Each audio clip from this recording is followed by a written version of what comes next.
Okay, so now we gotta obviously get to cooking clearly. So Darlene had this question for me. It says, hi Mary, why when I bake a cake, usually from a box, not gonna lie, does it rise very high in the middle? When it's done, it looks like a mountain and not a flat surface. Well, first off, now does any of y'all bake a cake? I know Tanisha does. Lots of cakes. Oh, and you make cake? Once in a while. Oh, I like this. You've tried. The kids take over. Yes, listen, the domed cake is a common issue for pretty much anybody who's ever baked a cake before. Essentially what's happening when your cake domes is the outside of the cake around where that's touching the metal is setting before the center can set. So when you're baking a cake, you put in chemical leaveners, things like baking soda and baking powder. And what happens is when that hits the heat of the oven, it starts to form bubbles and carbon dioxide. When those bubbles are rising through the cake, that's how you get that nice texture, that nice fluffy sponginess. But then as the cake starts to heat up and that batter gets to around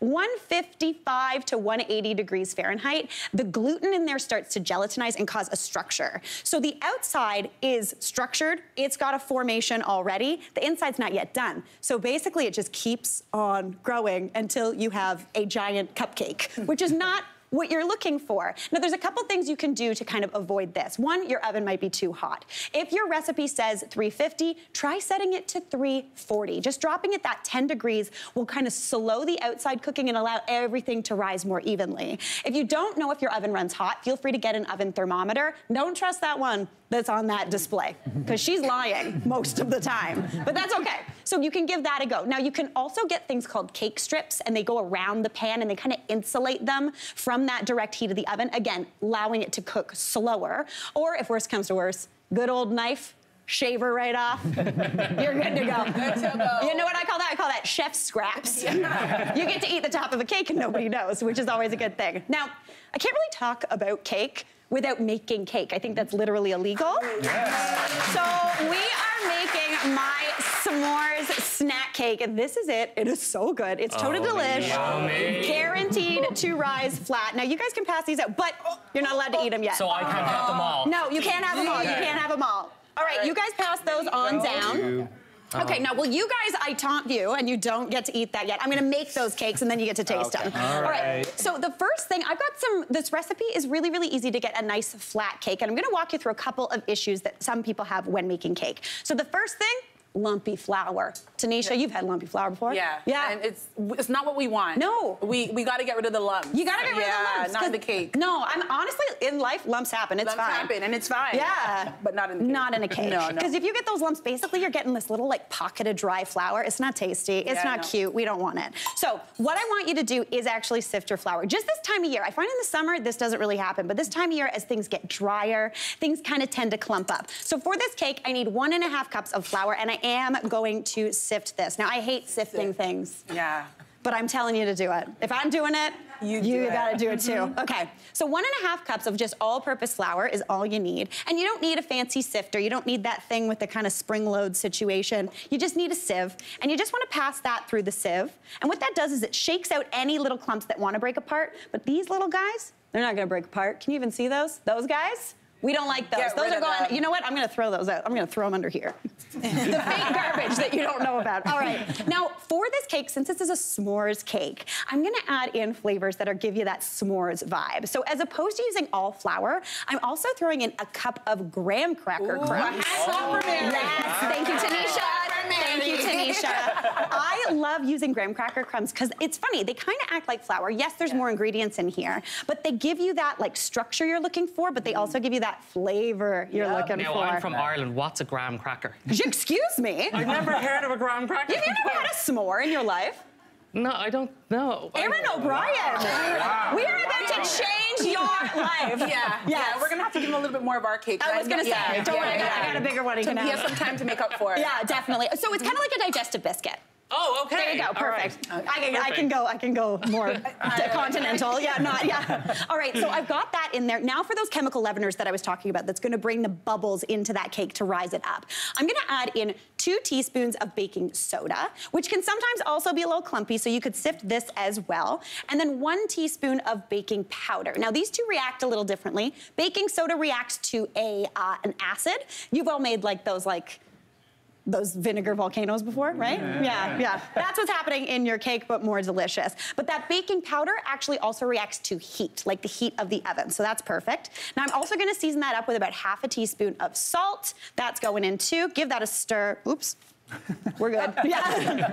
And that is it for the dry ingredients. Now for the wet, I've already got those mixed up. And in here we've got some oil, half a cup of that, 2 cups of sugar, 2 eggs, a cup of buttermilk, which is acidic and is gonna react with that baking soda, a little bit of vanilla. So I'm just gonna add all that dry right on. Baking science. Yeah, baking science. Baking science. Honestly, that's why I got into baking as a kid, because I was like, well, I like science. And this is science you can eat. Yeah. Which is, and also I figured it really early in my life that if you make a cake at any time in the day, everyone's pumped. Oh, yeah. If you make chicken at 9 in the morning, people are confused and ask if you're okay.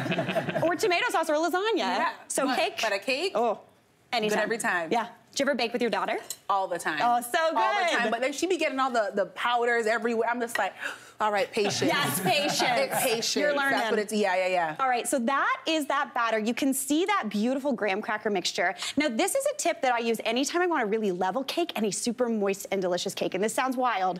I'm gonna throw 3/4 of a cup of boiling water into this batter. Sounds like I'm gonna ruin it, doesn't it? Yeah. I've never done that before. Listen, this is like a secret tip. What this does is, first off, it kind of hydrates all of those ingredients. So it hydrates those crumbs, it hydrates the flour quicker than a cooler liquid would. But what it also does is it activates those chemical leaveners quicker. So this doesn't have to heat up in the oven. Right now, see those bubbles already happening? Wow. That is that baking soda, baking powder starting to react. It's real sloppy looking, so it looks wrong, but you're doing it right. Don't worry about it. Wow. All right. We have faith in you and trust you. Thank you. It's gonna work out. Don't worry, I got you. Now, because I wanna do a bit of a swirl cake, what I normally do is I kind of scoop this out, add some into a mixture of cocoa powder and some oil. That kind of makes a chocolatey mixture. I've done this with a banana bread before. Real tasty. This gives you that chocolate swirl. Give that a little bit of stir together. And then you've got the easiest Grammy chocolate cake batter as well, all by making one cake batter. So, at this point, what I would normally do is I would put those two things together, swirl them up a little bit, and then I've got a cake over here that is already baked, and you can see that chocolate swirl with that beautiful graham cracker. Now, I want to talk a little bit about buttercream real quick. So, when you're doing a classic buttercream, usually butter, sugar, delicious. This I wanted to do a meringue, something more like a marshmallow. So anytime you're making a meringue, something like a Swiss meringue, which is cooked, the thing that you want to do is get egg whites. No egg yolks, that's not gonna let them. Tanisha, what's that gonna do? It's gonna make it fall.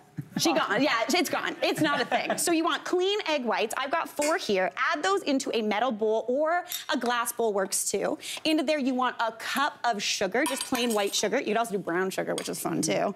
And then you want to add in a little bit of salt. Now for this, you're gonna see this is gloopy, and that's the albumin, which is the protein in the egg whites. So you mix this together, and this looks like gloopy, gross.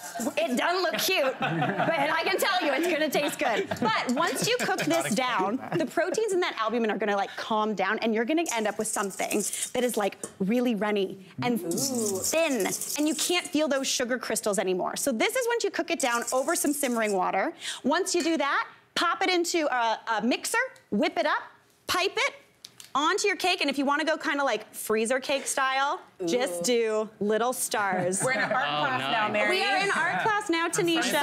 From science to art. I love it. And then if you really want to go, Erin, if you really want to go classic s'mores, you got to get a torch. So we're gonna turn this baby on and let it go. Just torch that baby up.